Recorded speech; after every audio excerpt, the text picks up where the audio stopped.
Check, check, testing, 1, 2. It's working, isn't it? Good evening, everyone. Good evening. So thankful that you all are here this evening. A couple of things that I will share with you.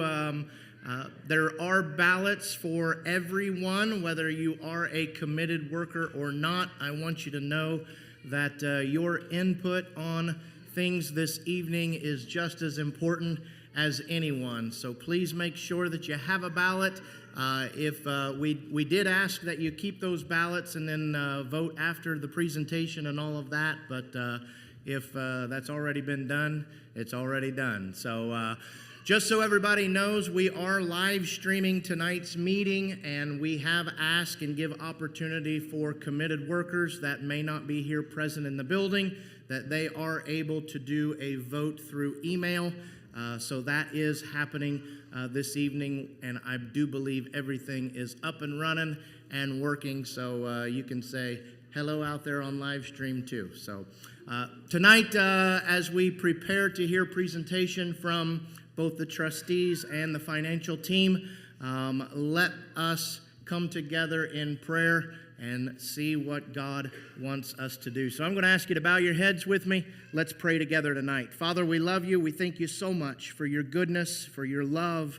Lord, for what you are doing and what you have done here with the ministry of Lighthouse Church. We thank you for the people that you have poured into this building. But Lord, greater than anything, we are so thankful for your presence.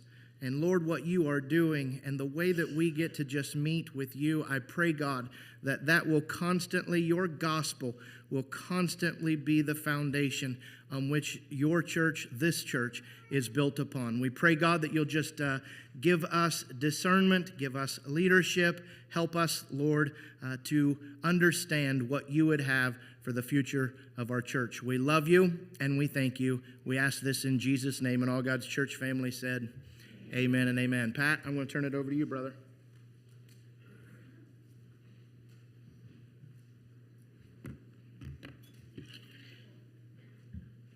Good evening. Thanks for coming. So we started this process about 5 months ago because of the growth we've had in church, and it's been steady for months upon months. Typically, the average in a church setting is about 80%. So once you reach 80% on an average basis, they recommend that you expand because visitors don't feel comfortable when they come in and can't find a seat. So they tend not to come back, which is a problem. So next slide, Kyle. So if you've all been through Lighthouse Life Development, you know that our whole philosophy is off the 4 R's. And the first 2 fall under the trustees, which is reach and retain.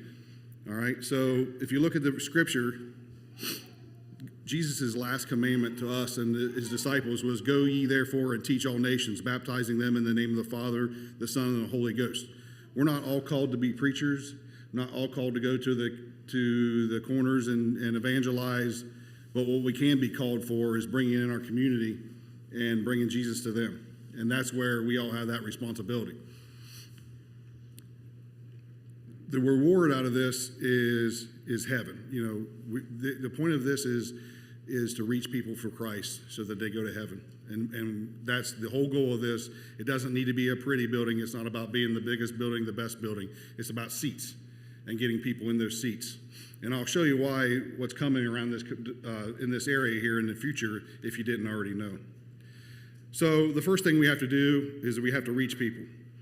And reaching them is having a building that fits people. Or we do programs like the Easter egg hunt. If you weren't here, there was about 250 people here and a lot of people from our community that don't attend Lighthouse. And if you're here for Easter services, the second service was packed, including the overflow room. We had about 350 people between the 2 services. All right, so that's, if you look at the current seating, the average is supposed to be 7 square feet per seat. That's what the standard is in our new building, and drawings reflect that. We're at 4.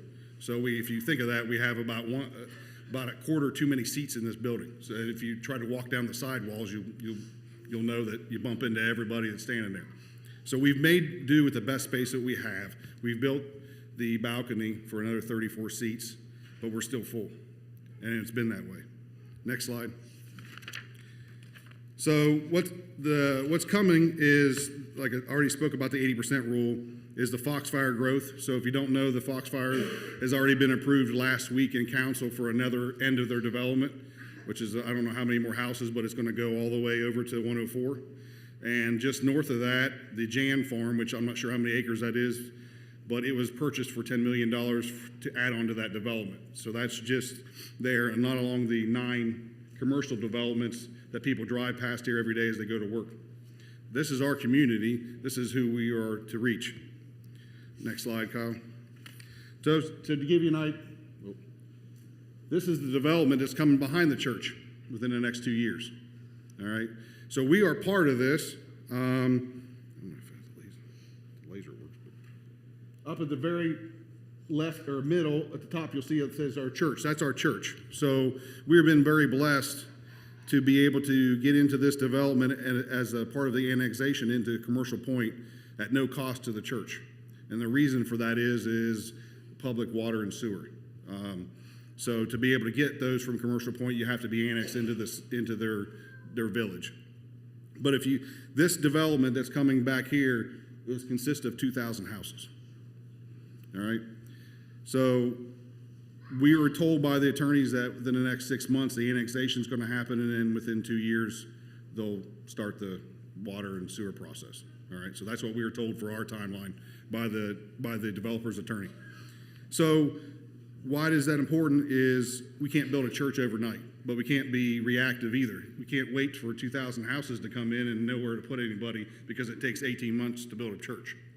So that's why we're planning ahead. Next slide. Just to give you a little bit more idea, that's exactly where we're at. Next slide. So this is the proposed building that we have. If you remember the one that was out there, it's just way overpriced for us to build. It's a metal building. It's 100 by 100. It was going to run about $1.8 million, way out of anything we could do. And I just got this burning one day to talk to PJ about it and said, this isn't going to work. We got to get something that's we can't afford that. We're never going to be able to afford that. We've always had to rule in general board that we were going to have 50% of the funds down or we weren't going to build. Well, we don't have $900,000 sitting in the bank. So that was never going to happen. And it was just getting too late. And these developments are coming in. So we had to come up with another idea. So this is what we came up with. I started on a piece of graph paper and just went and we worked with the architect. And there's been lots of things that have happened over this time that the church has not had to pay for. A civil engineer did the sewer and water and all that stuff for us at no cost. We had a professional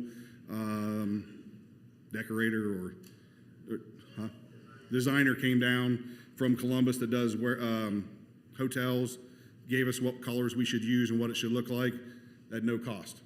There's been the attorney fees and all that for the annexation was at no cost. We haven't had to pay for any of this stuff, and that's not by accident. So we have bigger plans that were put out, but basically, Kyle, can you next slide, please? This is going to be a phased building process. So there's 2 phases to this. There's phase 3 and phase 3.5. So phase 3 would be the bottom floor. It's going to increase our seating at the bottom to around 375 seats. So that's the bottom floor of the sanctuary. It's going to add larger restrooms. The nursery is going to increase about 1.5 times. The existing nursery and toddler room will be transitioned to a Sunday school space that we desperately need. The existing sanctuary here will be turned into a fellowship hall. And if you remember the last fellowship we had, the Easter egg, when everybody tried to eat, we were eating in 4 different rooms. All right, so which is fine, but it's just we can set tables up and have a fellowship hall. The gym will remain the same, and the estimated cost for this is somewhere between $750,000 to $850,000, which we have half of. So what we've done is switched to a pole building. So basically, the building is going to be like a giant pole barn frame, which saves loads and loads of money. It keeps us from having to use commercial products like electric or conduit, windows, doors. We can use residential stuff. We can also do a lot of the work that we wouldn't be able to do if we had a commercial building. So that's phase 3. Next slide. So phase 3.5 is the balcony. So there's a balcony that goes all the way around the narthex. The narthex is going to be 5 times as big as the one that's in there, with a place for a small cafe and seating and round tables and things for people to fellowship and visit. Over top of that, we're going to have be able to put it somewhere between 180, 200 seats. So what we do is it's a phased build, just like everything else. Once you reach 80% on the average in our current sanctuary, then we would have the funds. We would go ahead and do 3.5, and that would increase our seating to 180 to 200 more seats, 4 additional classrooms, and 2 more restrooms. Everything that has been able to do this building is because of the foresight of everyone that started from this building on. The electrical is set up this way, the septic is set up that way. It's all been planned ahead from the day this building here was made. They did an excellent job. This wouldn't even be possible if it wasn't for the pre-planning many years ago. Just it wouldn't even have worked. And so it's been that way.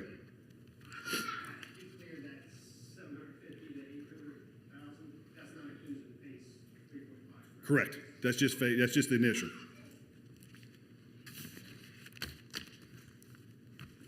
So I spoke to Jeremy Kirk, and he talked about, just to give you an idea, this building, if we don't build it ourselves or somewhat of it, would cost us over $1 million, about 1.25, something around there to build. We're able to save a lot of money, and I'll explain why that's possible. Next slide. So everybody wants to know how we're going to do it. We're going to model off the Amish. All right. If you ever seen them, they can put up a giant barn in 2 days, but they do it together as a family. There's multiple reasons for this. We build things together because we want a fellowship. If the men happened to be at the last work night we had here, we did 8 hours of work in 3 hours. It was very organized, and I was honestly skeptical if we could even do this building until that work night. There's so much talent in here, we don't need to pay someone to do it. Why is that important? You're going to learn new skills that you didn't think you could do to take home. You're going to learn things about people that you didn't know. You're going to become closer as a family, a church family. That's why it's important. There's so much stuff coming at us here in the future that if we don't stand together as a family and strong, we're not going to make it. And what better way and that fellowship is important. Bringing people to Christ is the goal that matters. Making the difference in people's lives can be the most rewarding gift. Even if all you do is you make sandwiches for the guys that are working, or you pick up a piece of drywall, or you staple some insulation, it doesn't matter. The next time somebody gets baptized in that building, you have part of that, and you don't think, and God knows that. That's huge.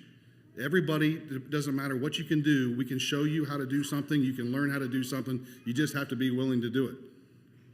And we can become a much stronger family for the harder times coming in the head.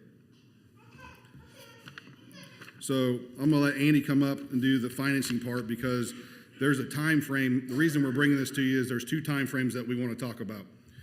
One is we were very blessed to go over to the Scioto Township this last week, and instead of making us go through the entire build process again, they just added an amendment to our current plans that we have already approved and gave us 2 more years at no cost.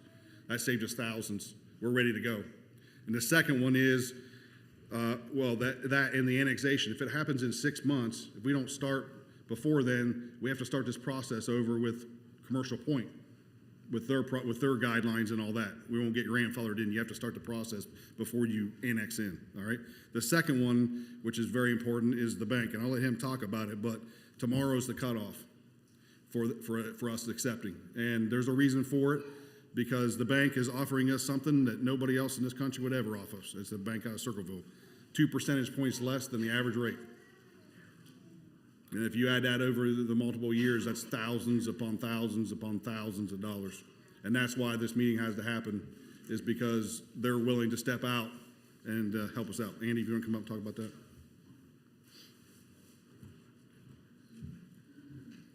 Okay. Next slide, Kyle. Yep. So the financing, as Pat was led into, we did our due diligence. A few of us on the general board, Pat, myself, Jeremy Bailey, we all researched online and called local places, banks. And as Pat alluded to, we found a really good option with Savings Bank in Circleville. We actually worked with them or Lighthouse worked with them way back in phase one, which was, I don't know, 12 years ago or so. So they knew us.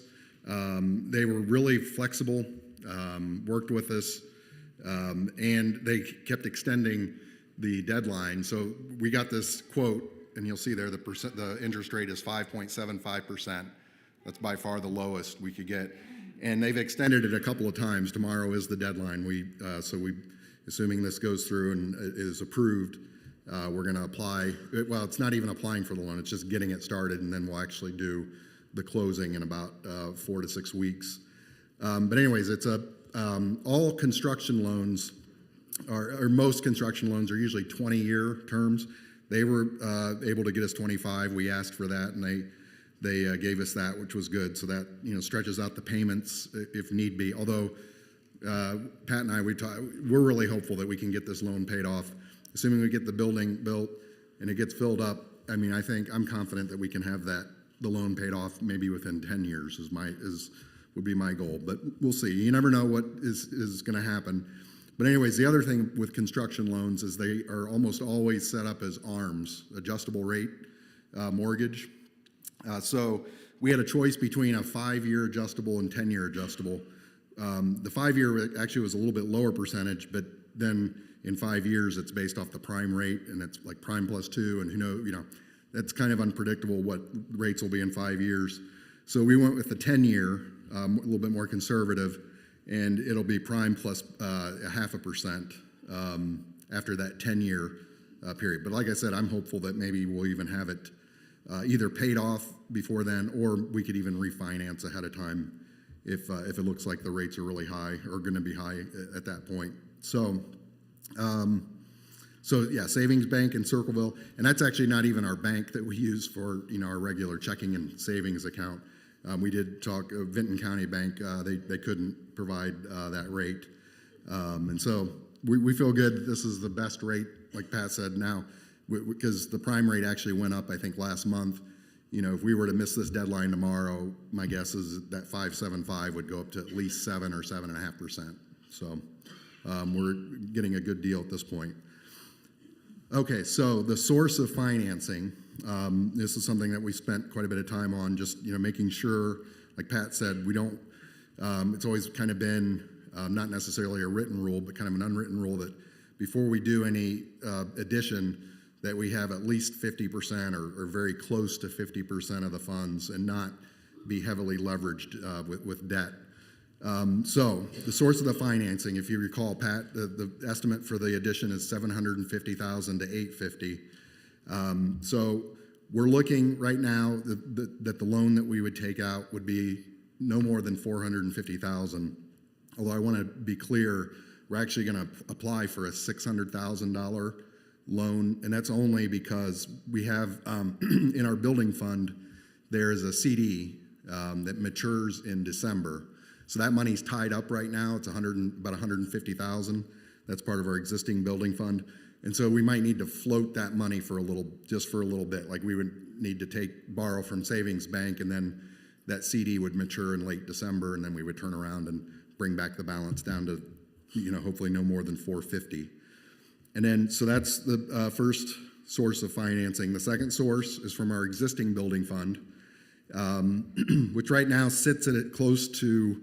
We're having another strong year so far financially. It's close to $400,000. I think it's like $385 or $390. So we would take $300,000 from our existing building fund.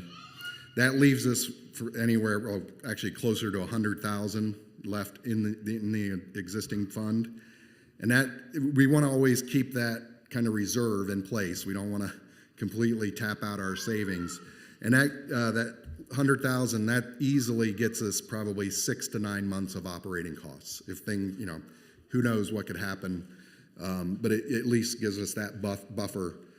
We always want to have at least some savings in the bank. And then there's another $100,000 anonymous gift that has been promised for this. So you add the 3 numbers up, and it equals the $850,000. And of course, that's the high end of the estimate. We're hopeful that it's going to hopefully come in more at the $750,000 range, in which case then our loan will be even less. Like maybe it's very possible that we may only need to borrow 350 to 400, depending on the end cost or the total cost of the addition. So that's all I had. Pat, you want to come up and field any questions? So I wanted to make clear, like how much are we going to have to do? How much is the church going to have to build? So the entire shell of the building is done by Swiss Construction, which is the Amish builder. They're the only ones that we did do a search for multiple builders, and they're the only ones that even returned our phone calls. So we have one. That's the option. They're very, very willing to work with us a lot. They build churches and they build pole-barn churches, so it worked out good. The hard part stuff is all going to be done by a contractor. What we need to do is the inside. So the goal is to have the building under roof and sealed in by winter, so that when we have more free time, there's not so much going on in the summertime. We come in and we build together. And the inside stuff. So the most difficult stuff that a lot of us don't have the skills for is done by a professional. So we're talking about building walls, drywall, insulation, hanging some ceiling. Just to give you an idea of the size of this, so you understand the size of the sanctuary. The ceiling, the peak in this ceiling is about 23 feet. It's 35 feet in the new building.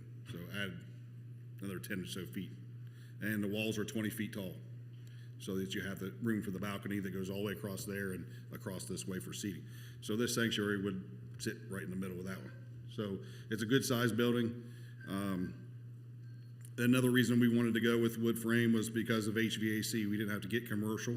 We were able to use residential units, 4 of them. Saved us half, at least, in costs.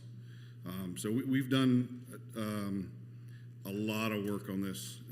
I have a running spreadsheet of cost, and all the major stuff that I have prices for right now, just to give you an idea, I'm $190,000 under the $850 at the moment with all this cost that we've been given. That's including the shell price, the concrete. We have to build a firewall in between the buildings. There's things that we didn't know, but we've done a really good job as far as keeping track of costs. So the reason there's a range is because we're going to general contract it ourselves, and we don't have all the costs and how much it's going to. So that's why there's a range. It's not going to be a turnkey. You're just not going to. We can't show up. There's no way to do this building other than this way. We don't have the funds. It would be years before we get the funds to pay the labor for someone else to do it, and it just makes sense. Part of having a great church is ownership. And what more are you going to get ownership when you actually put your blood, sweat, and tears into a building? That you all have part in this, and that's why it's a vote for everyone. Because just because you're a committed worker or not, we need everybody. Doesn't matter. You saying I'm going to be here on a Saturday for 10 hours is important, even if it's just hanging insulation. So we understand that. So is there anybody that's got any questions or comments? How long is the loan for? Is it a building loan? So does it have to be done in 6 months, or do you get a time period? So we have 24 months. 24 months with the loan? Mm-hmm. Occupied? Yep, 24 months. They were, and the payments are based off the draws and interest only for that period. So if we only draw 300,000 out to start, we only got to pay the payments based off the interest for that until it's all done.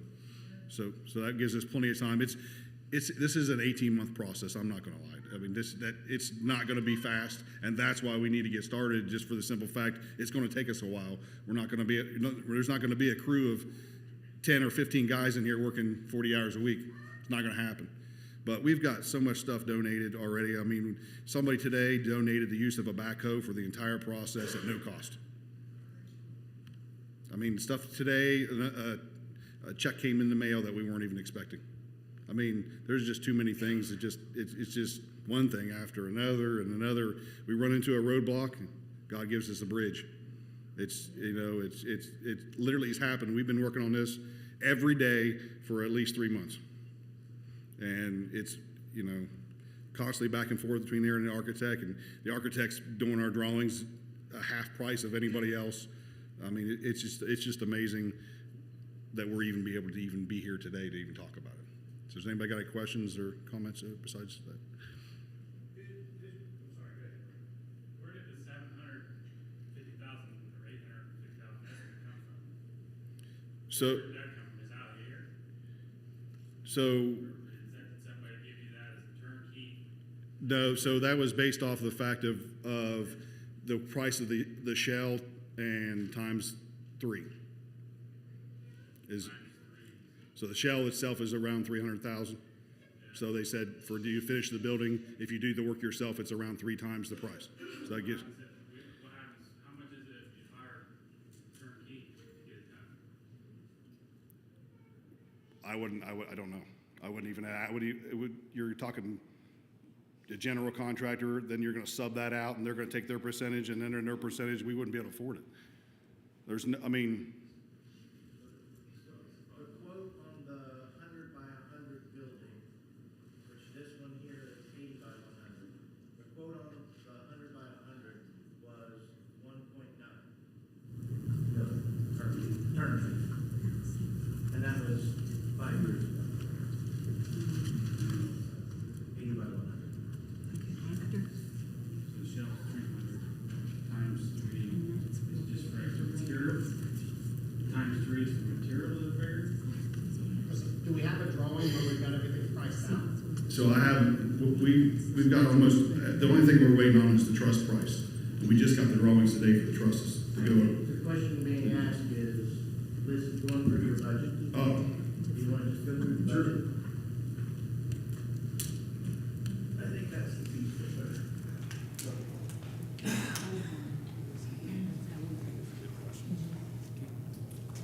so we know the shell's gonna cost 300,000. I was able to call and get somebody from Ross County for concrete that gave us $40 a yard cheaper. So I was able to get, so the concrete is gonna run around $44,000. That's for the pad and all the footers. The HVAC we got quoted is $42,000 for the 4 units. Plumbing is around $15,000. There's not a lot of plumbing to do. Just the bathrooms are aligned for their value engineered that way. The electrical is probably going to be, we don't know for sure exactly how much it is. That is because it's going to be $20,000 just to get the 400 amps to the building. So we have the 2 panels. Doors and windows we know are going to be around at $32,000. Already quoted those. The flooring is $15,000. That's for carpet squares and tile. Drywall with finished labor is about $20,000. That's just based off of square footage and how much we're going to get drywall for. Painting, I got quoted for $25,000. That's for the drywall paint, because everything's going to be painted, including the ceiling. So like it's going to be like an open building where the ductwork's going to be there, like a restaurant when you go to. The ceilings are just open and everything's painted black, something like that. Hey, Pat, I'm sorry, is any of these is this all done interior by us? What the estimate is, like at 25,000, is that just paint? No, so the painting is not, that's a contractor. The drywall is us, but there's no ceiling drywall, so it's all just walled. The flooring is us. Doors and windows are us. The electrical, some of it is us. The plumbing is us. HVAC is not. Neither is concrete. Lumber, we estimated based off the 2x6 walls, about $20,000 for that. Insulation is $12,000. That's for the walls and the blown insulation in the ceiling. Trim, which is the code molding and the window trims, around $10,000. About $7,000 for a gas line, because we have to run gas line for the furnaces. The prints and drawing we know are $9,000. The trusses we have estimated at $10,000. We haven't got that quote yet because we just got the prints tonight. And I-beams that we have to put in are $5,000. Drop ceilings about $1,000 for the bathrooms in the nursery. Gravel is going to be around $6,000, and the footers that we know are going to be around $10,000. So that comes to a total of $653,000. And so that money, the rest of it is the things that there's always going to be something that comes up. We have to buy more wood for this or that. There's prices go up. I mean, it would be nice to say that a piece of plywood is going to be $12.50 today. In August when we need it, it's going to be $12.50, but that's probably not going to be the case. So we just do, if I do this stuff on the side, and my wife's boss offered to use his general contractor license, and I know what percentage general contractors take and what they pay their subs. And I'm not paying it, that's 30% right there that we save by not doing that.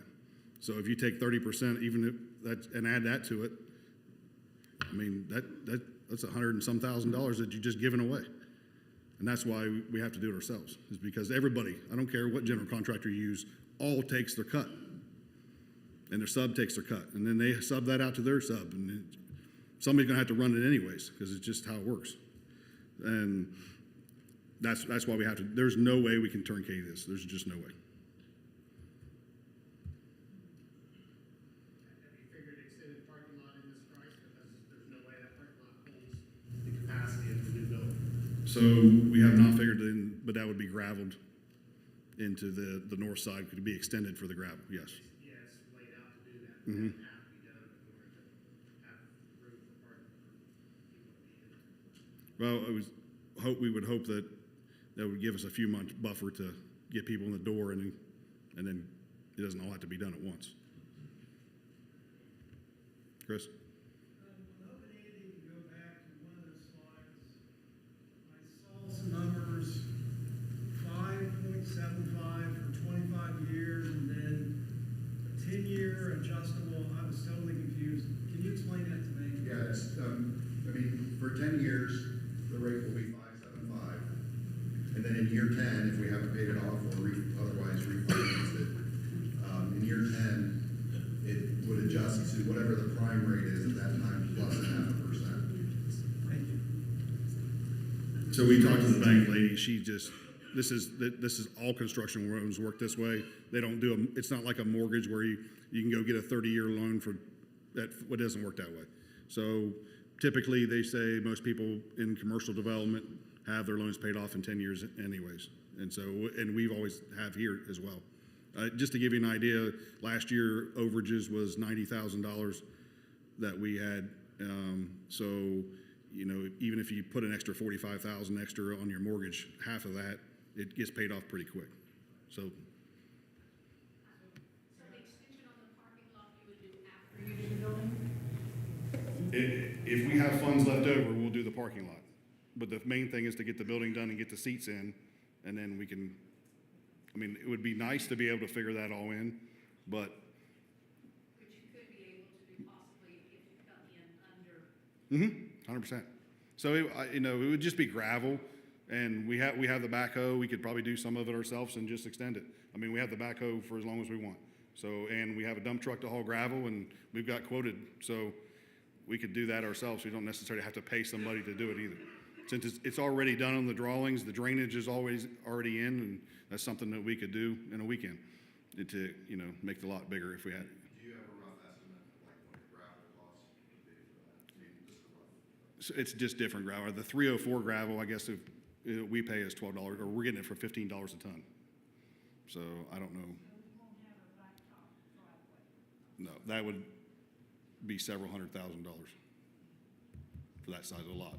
Just to give you an idea, the size of the lot that we extended the last time was $40,000-ish. Will you pay the handicap spots like you did here? So we'll have more handicap spots, but they'll go along the west side of the lot that's closest to the one door, yes.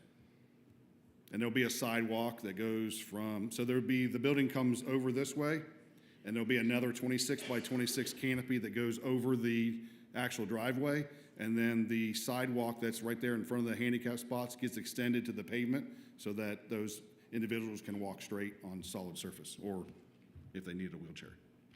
And one of the doors will be ADA compliant. There'll be two 6-foot doors in the opening of the front. Chris? Another question for Andy. We go, what was the estimate? 830,000? 850. At that interest rate, what's the monthly payment going to be?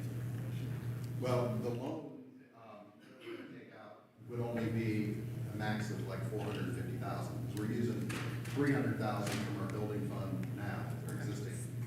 So what was how much would the payments be? Yeah, 450,000. Yeah, 5.75. 2,800 a month, Okay. about 34,000 a year. which right now is within our budget. I mean, if we're, even with that, we would still be ahead. I mean, last year, I think, was it 80, I think 90,000 in the black last year.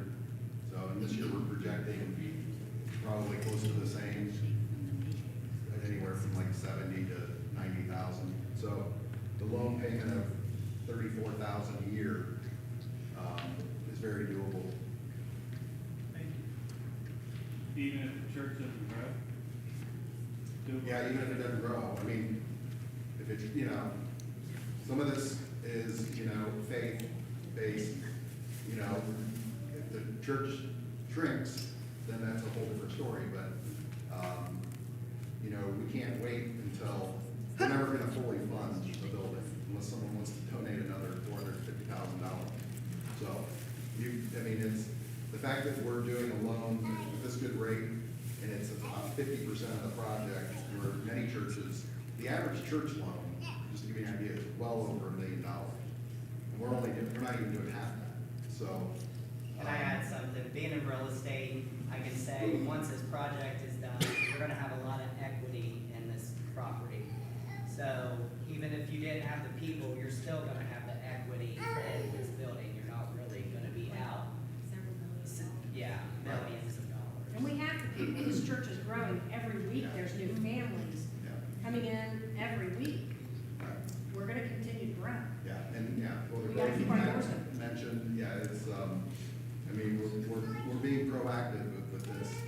There is somewhat of a faith, it's not completely faith, I mean, the numbers are there, we have the financing right now.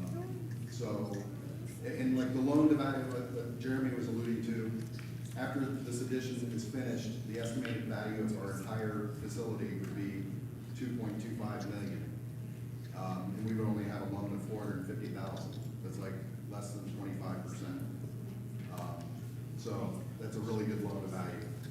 And the rate is really good too. Yeah. And in real estate, you can't beat that rate right now.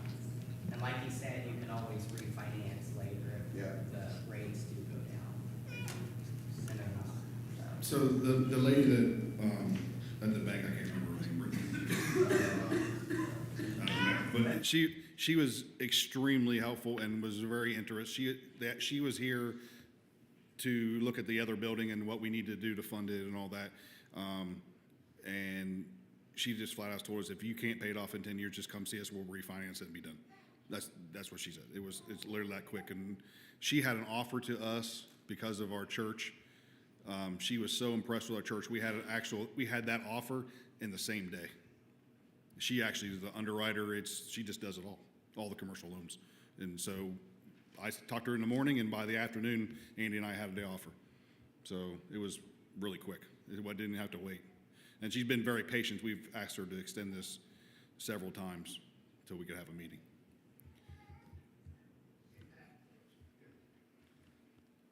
Terry, yeah. One is with multiple people working on that from the church.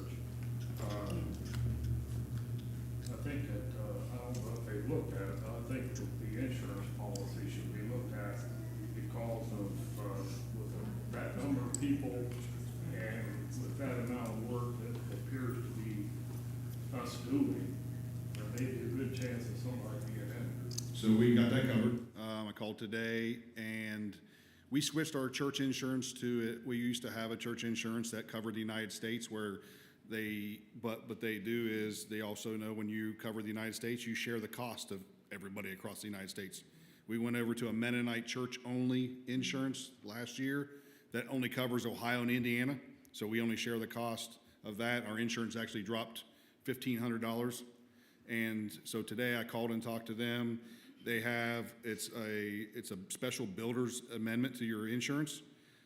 It's gonna cost $1,400 more a year to insure that building.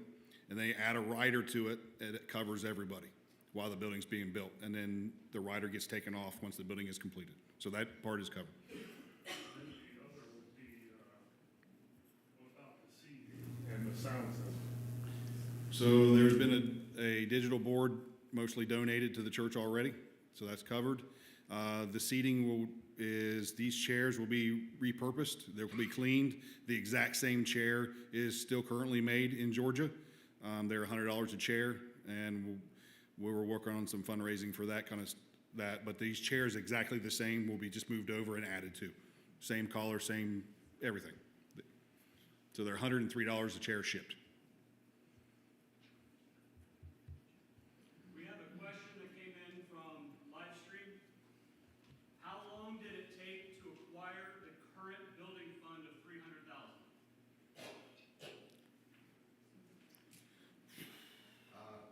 Kind of hard to answer because I've only, I would say 10 to 12 years. But we've also spent.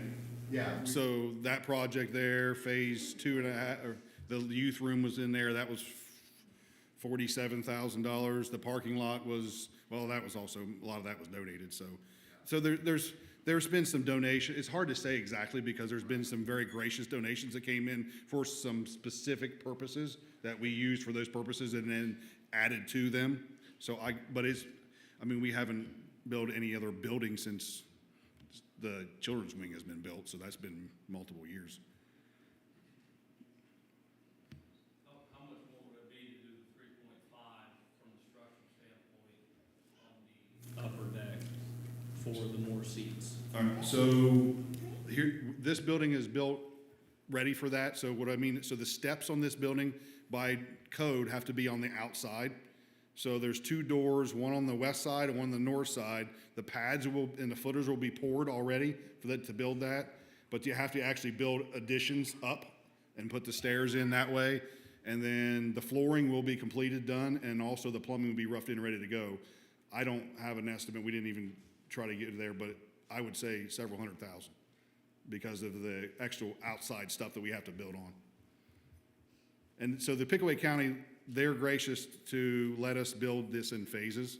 So the reason the steps cannot be built right away is because you can't have any access to the unfinished part, or they won't give you your occupancy permit. So that's why the second floor will get built and ready to go. But then if we put the steps up there and start some of it and don't have enough money or those kind of funds like that, then we're not going to be able to get our permit for the first floor. So we kind of have to build it in phases for them to allow us to be in the building. Will there be an entrance from this building into the new sanctuary without going outside? Yes. So if you go out the children's wing, that the glass door that's out that door will actually be repurposed and put in the front of the new building. And then it has to be a steel door, 3-hour firewall door. So there has to be a block wall that goes in between the two buildings per code. It's called a 3-hour firewall, and it has to go all the way to the top of the building and 4 feet past it on the other direction. And then that door that has to go in there has to be a metal fire door. So that lasts, but yes, it'll just be open. Can you go back to the floor plan drawing of that and then kind of show everybody where that is at? What we're talking about?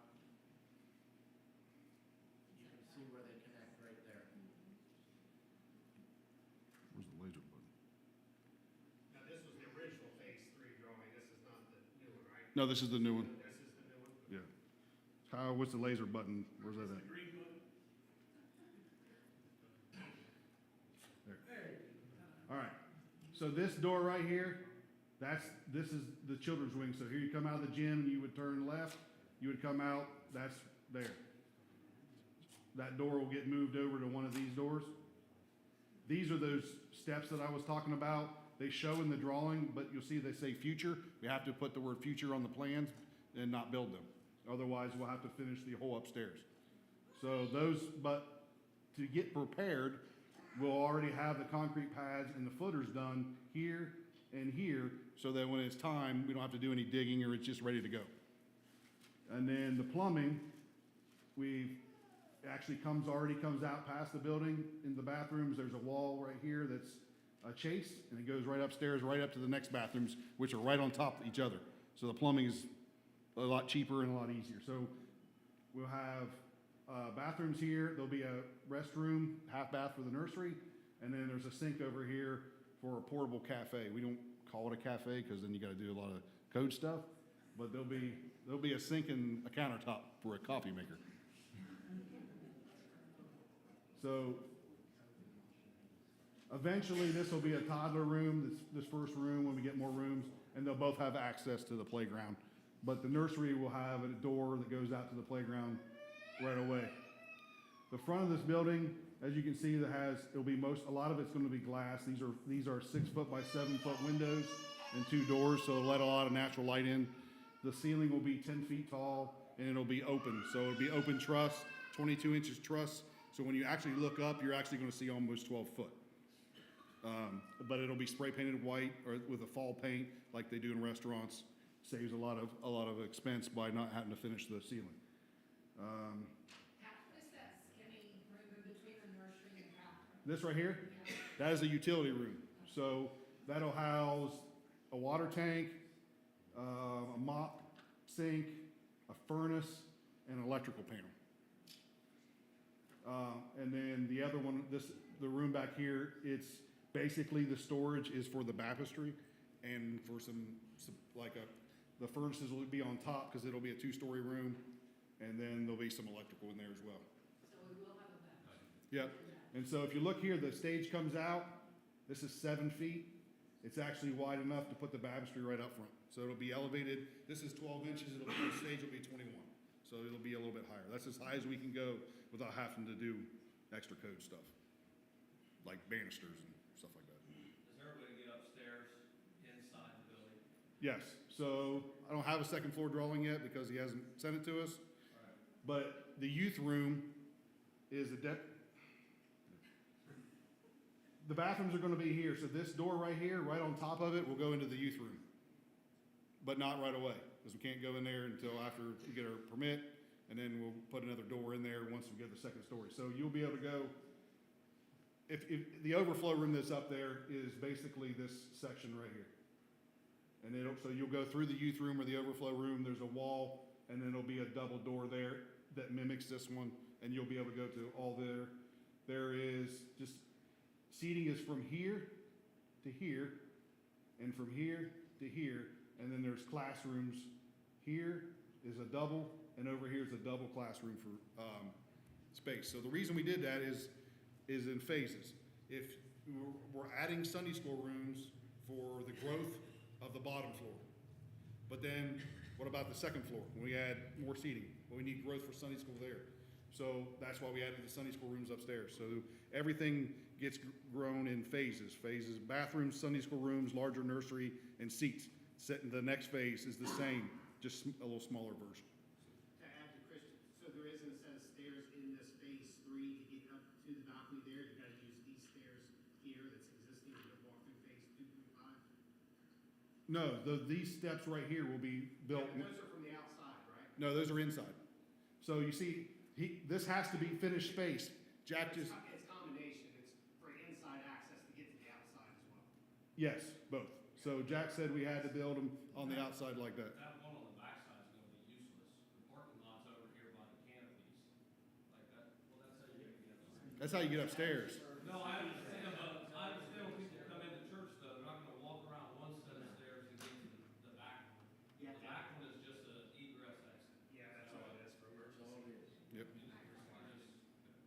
I would encourage, like, because I think you're $25,000 away from having the structure done for the overhang to get the additional 175 seats. Because right now we're only getting 147 more seats out of this.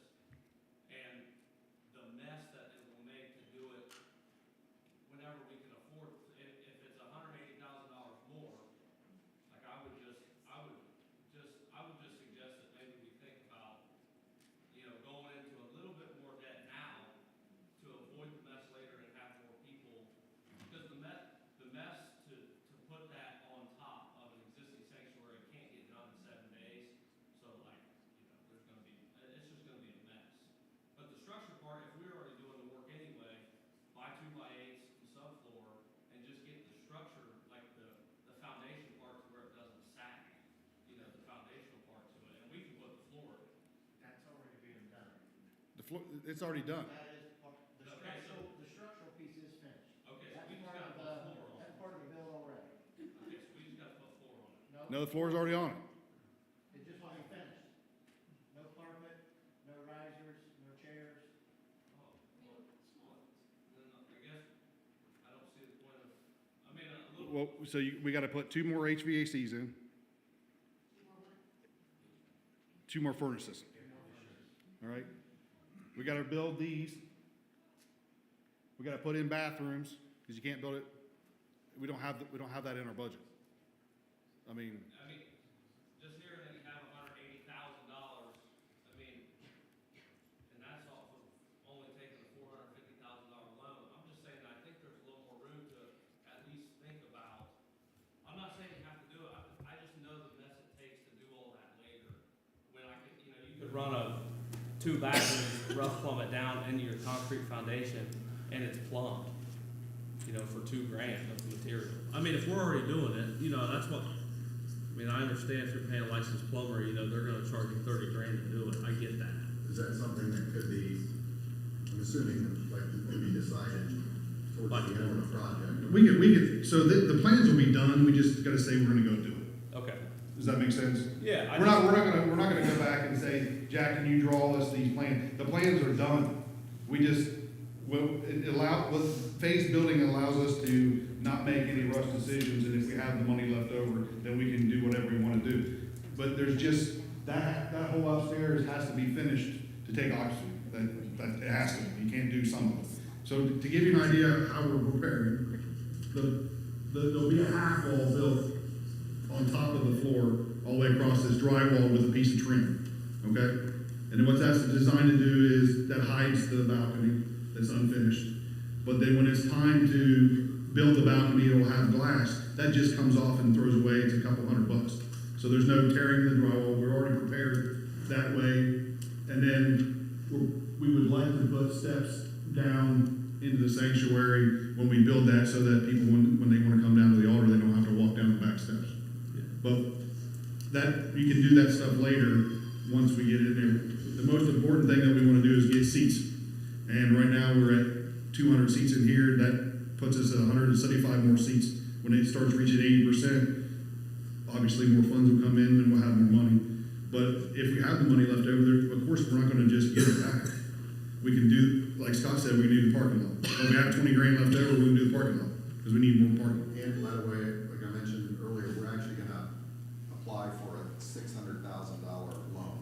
We're not intending to use that, but We have. in 18 months, let's say, our offerings are even better than expected, and if everything comes in under budget, then we might be able to borrow more. It would make sense to do that, So that we have funds prepared for that.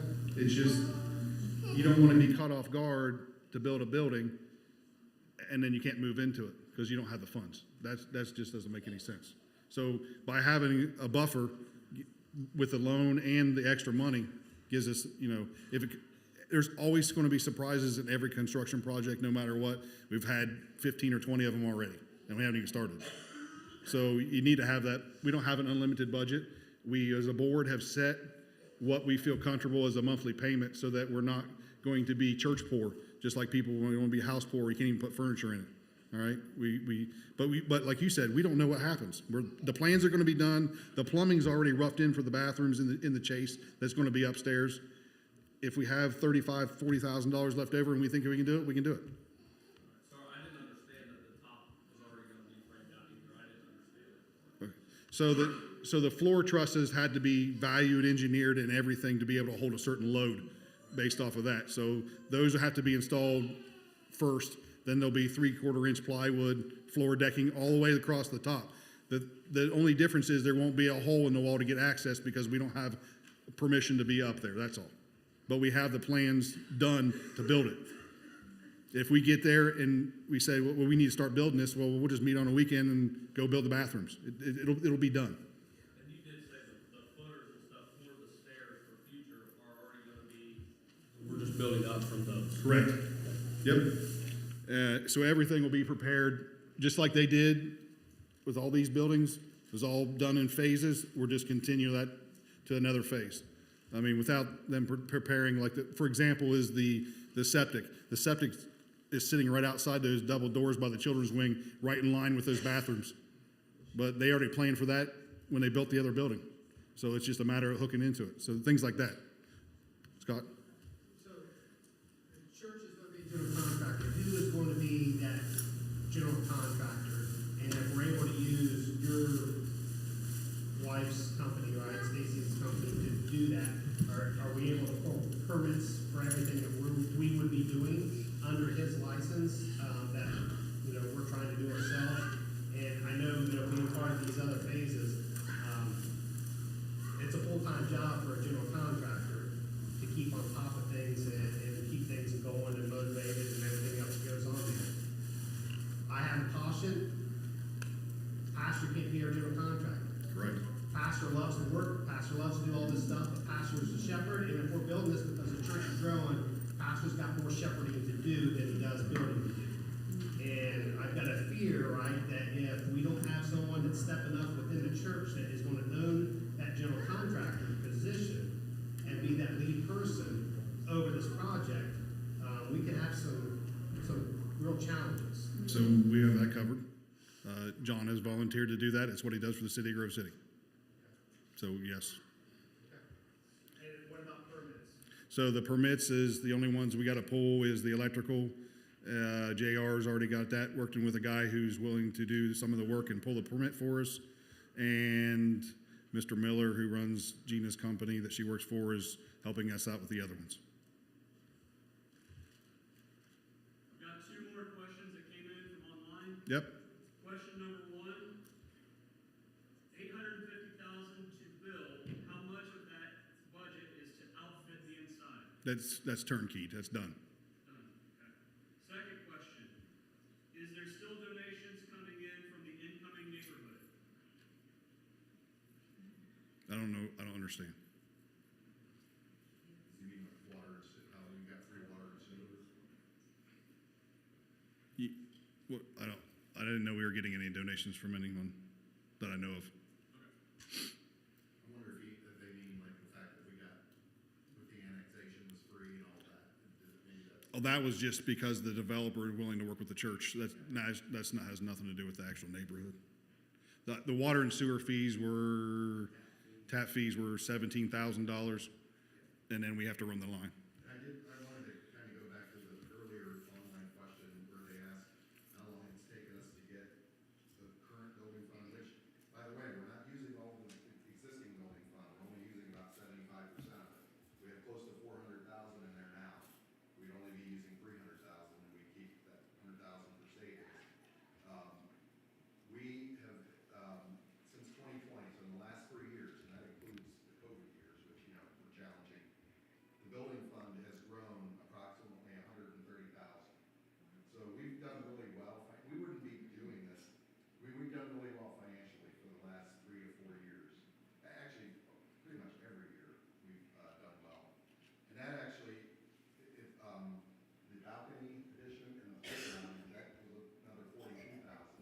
So actually, if it wasn't for those two projects, our building fund would have grown over 170,000 in the last 3 years. So that just gives you an idea that it's accelerating. You know, we've done really well. And even with that loan payment of like 34,000 a year, we're still projected to be in the good. You know, not making money. It's not profit. We would still be in the black by, you know, at least $20,000, $30,000, $40,000. So, you know, the loan itself is very doable based on our existing income. And something the way we do our budget here is 40-40-10-10. So 10% of that already goes into savings. So our budget is $200,000 a year. So 20,000 actually goes into the building fund for savings in our budget. That's not included in the overage he was talking about. And another number, just to give you an idea, last year, just our tithes and offerings, doesn't count like special, like building fund offerings or the golf outing, just regular giving was 243,000. This year, in the first 3 months, we're on pace to bring in 260,000.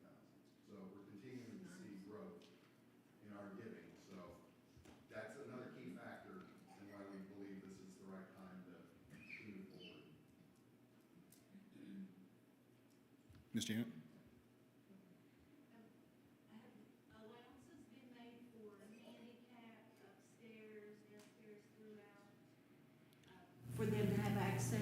upstairs? So according to ADA, unless you offer something that's different upstairs than you do at the downstairs, you're not required to have it to be able to go upstairs. So the seating is the same, Sunday school rooms are the same, the doors will be ADA compliant as well as the bathroom doors. But if we were to do something different upstairs that's not offered on the first floor, then you're required to have handicap access to the second story. Can we touch on something? There's something on the drawing that some of them is not saying, but when we got with the architect, the stage can only be 21 inches high under building code. In order to do that, on the far south side of the building, there is actually an ADA ramp that's going to be put in for the use of, to get up onto the stage. But we're going to build that ourselves, and we're going to hide that within the stage. So when we do need it, we just pull it out, flop it in. It's kind of like a U-Haul truck with a ramp. But we're still in compliance with ADA regulations because we have that ramp to our ability. If we do get the green light to build, have they contacted building suppliers to know how long it'll take to get supplies in to start? So we were fortunate, John got us a deal with Lowe's to get basically 17% off anything we buy. Right off, so we're gonna buy all our lumber from them. And if you also gotta remember, we're tax exempt, so there's 7.5% that you don't have to pay, that all these other contractors have to pay. So that saves, so right there's about 25% of our lumber cost. Swiss Builders has us somewhere between the end of July to the 1st of August to start the show. That's how far they're out. And then once we do the deposit, then they'll do the truss order. So the trusses, I don't know how they're gonna come, they'll probably come in 2 pieces, but the trusses are 84 feet long. So I'm assuming they'll come in 2 pieces because that'd be a long truck. So, to give you some insight on Lowe's, I actually contacted them today, and I asked my salesperson, I said, hey, if we're able to get this, and we're able to get it approved, and I come to you and I want to order this stuff because right now prices are kind of down, but they're kind of going up. If we order all this stuff, can we order it and you hold it till we get it? Sure can. We put it in the bulk. So they're willing to hold whatever we order until we need it, to lock us in on the lowest price that we can get. I know in Florida, it's almost impossible to get building supplies. With all the destruction, with all the hurricanes and everything, even in other states. I mean, they're trying to come to other states to get stuff. And they might be 6 months, 8 months out before you can even get something to build down there. So, well, once we give, if this was to go forward, we would have to put into, well, there's a time frame. So we've already got the exact quote from Swiss for everything they're gonna do. $300,000, including the cupola on top. So they do their ordering and all that. The rest of the stuff we can manage ourselves. But we have to get the loan approved first. That's the first step. That takes X amount of days. And then until that loan gets approved, we're not giving a non-refundable deposit to Swiss. They're just gonna have to wait. All right, so they know that. They're willing to work with us. The main purpose of this meeting is we don't want to miss out on the 5.75%. 2% over 10 years is thousands and thousands of wasted dollars. And that's really why we're having the meeting. The worst case scenario, if we get into this 60 days down and something happens and it just can't work, we lose $500 for the origination fee of the loan, and that's it. So there's plenty, it's not like we're trying to rush this where we gotta do it right now. That's not what we're meaning. We just have to if we're gonna move forward, we need to tell the bank we're gonna get forward and get that process going. The rest of it's still gonna be working like it is. Scott? Yeah, so, Pat, one of the things, just through this, thinking through it and everything, and definitely not against it, right? I see the growth, I see God working and everything. But I also know, as I just really processing this whole thing is, in Luke chapter 14, it talks about the costs to be a disciple when Jesus gives the parable, right? If you're gonna build a tower, you need to estimate it first before you just go out and build it. And he's talking just about disciples, right? We should count the cost before we become disciples, that we're gonna be committed to the Lord and do the Lord's work and all that stuff. And I think it's gotta be the same way within that parable of the tower, because we gotta figure the cost of what this is before we start it. I know you've done this overall cost, but that cost means that there's gotta be enough bodies that are physically doing the work. So if on this survey and not enough people sign up to do this work inside, it changes everything that we're sort of discussing now on the cost, right? So I think there's gotta be some type of communication, we gotta make sure that we're together, right? Because I'm all for I'm all for us going to do the loan now, and we got 60 days to figure this out. But I think it has to be done and something figured out in that time period that says there's enough people that's committing to this, and they need to know what they're committing to, because, there's a lot of work inside this that has to be done over a period of time. So there's a huge commitment, and I don't know, exactly what the thought process is of you sign up, are you willing to do insulation, are you willing to do drywall, and break this down, because I think it's too vague on the ballot here, are you willing to help? Yeah, I'm willing to help, but if all I'm gonna do is fix lunch, that's not putting a piece of drywall. I just wanted to get Kitty's attention, because I making sure she was paying attention. And I'm not disregarding that, that's huge, right? I was poking at Kitty. That's huge, because, again, right, we did the same thing with the other phases that we've done here. We had people fix lunch, and there was people that was cutting boards, putting the stage in, doing all those type of things. Everybody worked together, just like what you said. But I think we need to know where those people are with the tasks that need to be done to make sure that as a church we can do those things. Because if we don't have those commitments within those, everybody's willing to do something probably in here, but maybe not everybody's willing to do everything in here. And maybe there's not enough people willing to do certain things. And is it possible that we could get something done cheaper than what we can actually do? So depending on where we get materials and things like that, sometimes people will give us breaks for actually doing a job because they can buy material so much cheaper than what we could actually buy the material for. So some of those things I think have to be weighed in and out.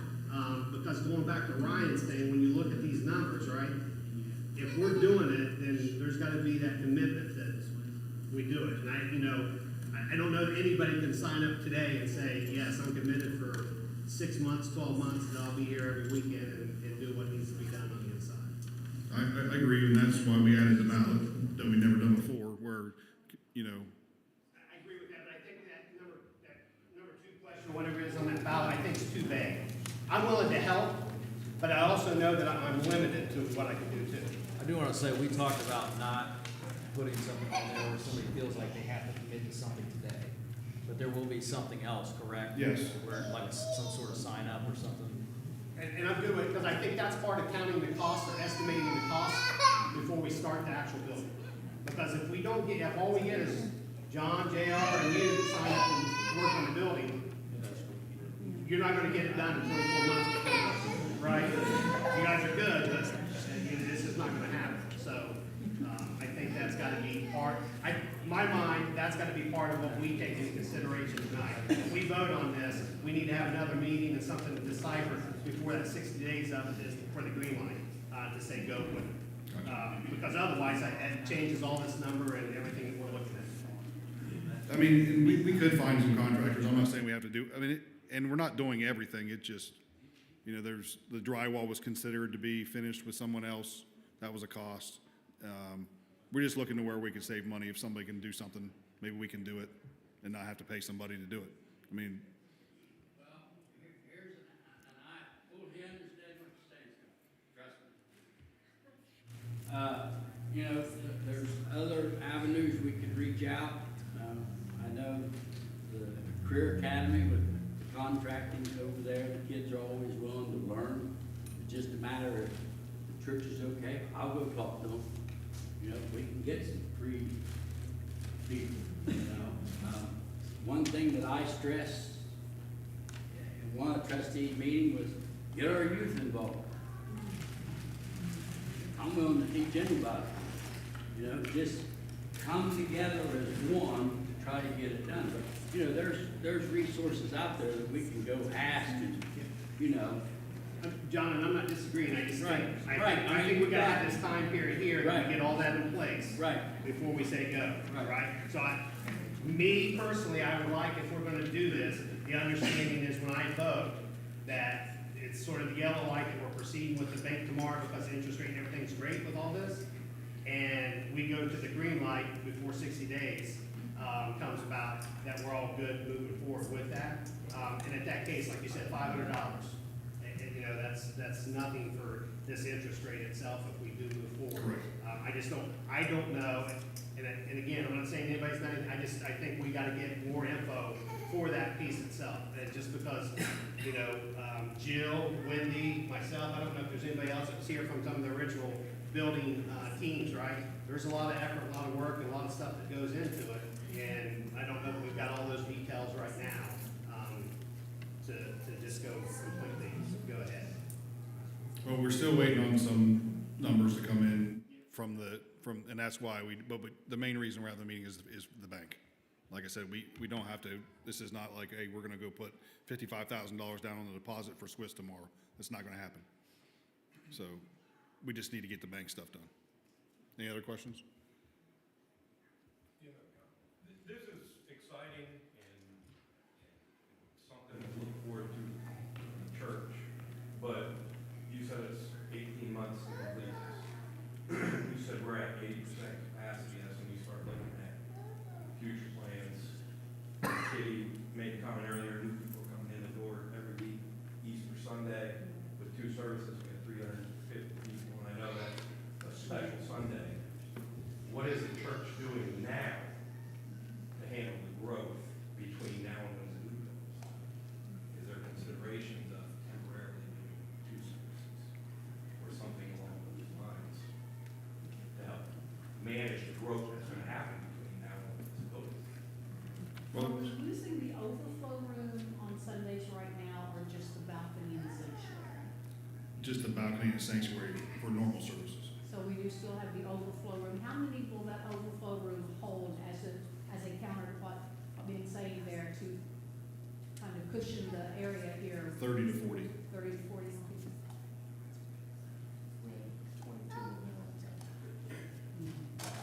And typically, like I said, we've done everything here that we can possibly get space from. Like, there's an extra seat on each end of each one of these rows that shouldn't be there. And the back row is not really supposed to be there either, as far as for space-wise. So we've added everything we can possibly add. We've built the balcony with every chair that we can put in there and more.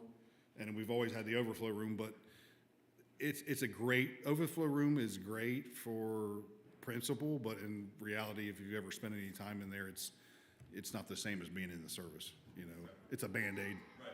And even with 3 projectors running in the best overflow room you can possibly have, it's just not the same.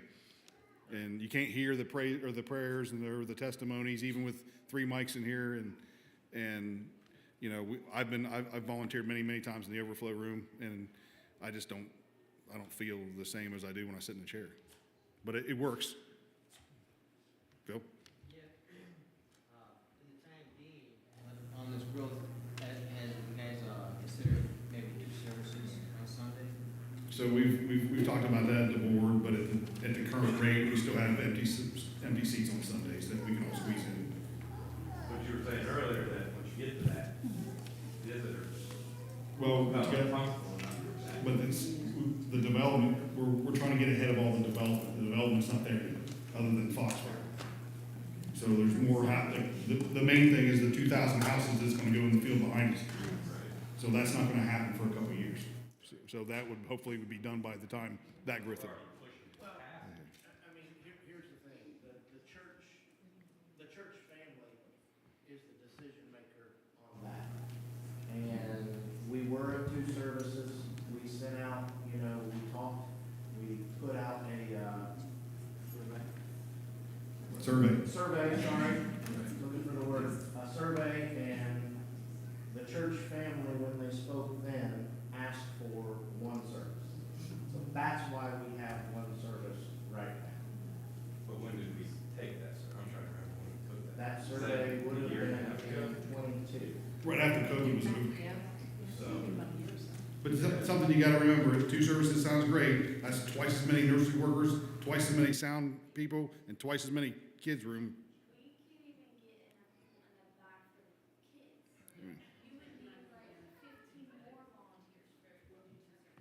There's always options, you don't offer that for the first service, right? So you don't have to, so there is an opportunity for us, if growth comes right now, right? We could actually have 400 people here on Sundays, 2 services, we could go 3 services, we could do all kinds of things are there, but obviously what this is about is the future of the church and the growth and what it is. So- And I said temporary. Yeah. Right, it's just till this is done. And I know it's a lot for the praise band, and I know it's a lot for DJ, I understand that, but that's a blessing.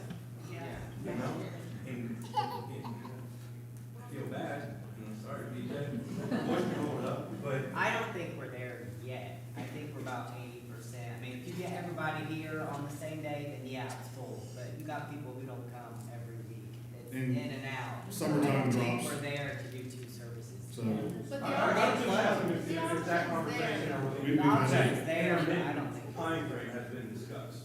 we Between now and then. we did discuss it on the board with the surveys, and that's why it's always open back up, it's not like it's a golden rule or something. Phil? Well, one thing I was getting at was, you know, like if the church starts getting overflow, we could revisit that. Number one.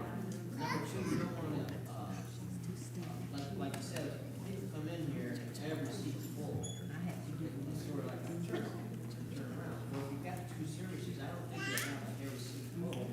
And if you open it up like that right there, you're probably gonna be gaining on your money also. I mean, that's just a speculation. I understand the 2 services, the problem is you end up, if you have to do it, it's great, but I know other people that go to 2 services and it's like 2 separate churches. And that's not, what we're here for. I mean, if you have to do it, I get it, but you got church, I'm the 8 o'clock church service family and I'm the 10 o'clock church service, you know. And then they have their own little groups and they do their own little fellowships, and we've always been one church here, no matter, since I've been here. I mean, I think that's important. So what I'm hearing tonight is voting on you guys applying for the loan, right? Reconvene, come back, work through details. That's what we need to be able to apply for the loan. And if you're not a committed worker and you're willing to help, we appreciate your saying so that we can at least get an idea of how many people. So it doesn't have to be set in stone, but we do have a time frame for the loan part. Terry? One thing too, I think we have to be aware of is More Plus, that's what's many ministries here. And we can't let this interfere with our ministries. We have going on right now, this strong people here. They, you know, we gotta be careful not to get ourselves trapped up in some of this where you're using the resources from the church that to be involved in the new portion of the building that will take away from our existing, So you mean like funds? no, just the people. All time? Yeah. Yep. Timeline. I agree with that, but I also think this in itself is a ministry. And there are people that maybe aren't involved in things that could offer and be involved in this. And so it also is a living part of the ministry as well. You're not gonna grow ministries if you don't have the room to grow, expand the ministries. Anybody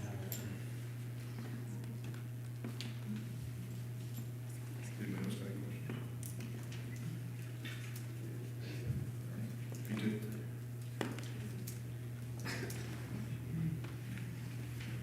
Thank you. Hey, Martin, or where's the offering plate? There, already have it. Mine's, I left mine sitting on my seat. So if we could get a couple general board members to pass those around, that would be great. I am checking right now online pieces. So if you are joining us online and you have not cast your vote yet, if you would do that, that would be fantastic.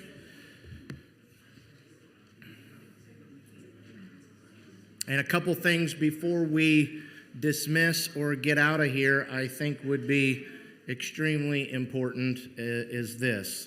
If you are here and willing to pray all the way through this process, I'm going to just invite all of us right now to come down front and let's join together as a church family and let's just pray and ask the Lord to help us, to give us discernment, to give us all the things that we need to know that this is the right move.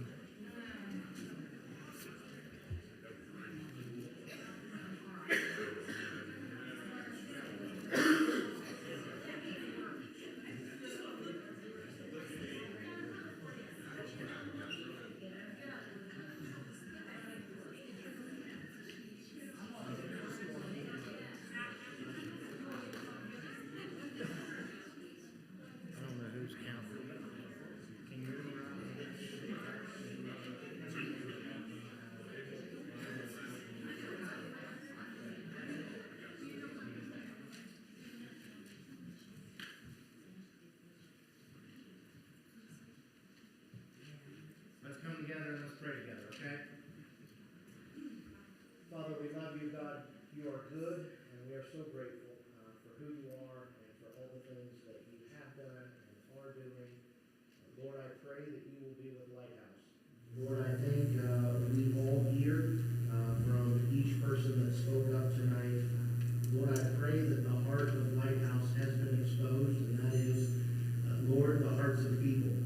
People coming to know you, and Lord, a community coming to know you. And Lord, not only the way that we can go out and reach our community, but Lord, how this church family can grow stronger together, closer to you, to be more involved, to be active in what you are doing, both here in the church, but also what you're doing on the outside of the church. And I pray, God, that you will just help us, Lord, to know exactly what your heartbeat would be.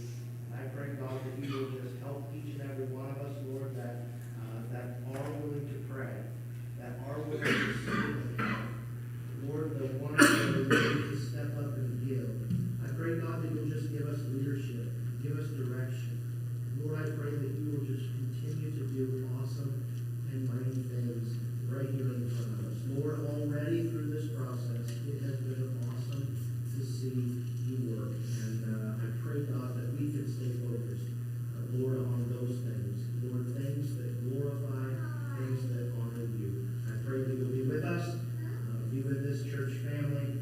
Help us, Lord, give us your unction, give us your anointing, give us your touch. We love you and we thank you. In Jesus' name, Lord, that's church family said. Oh, yeah. So, are we sticking around for the tally? All right, so, so if you want to hang around, I think they're already here, so maybe they'll share with us what's going on. But as you leave tonight, we do have some leftover chocolate milk, white milk, orange juice, cookies, sloppy Joe bunch. Please stay for candy and have stuff with you as you leave this evening.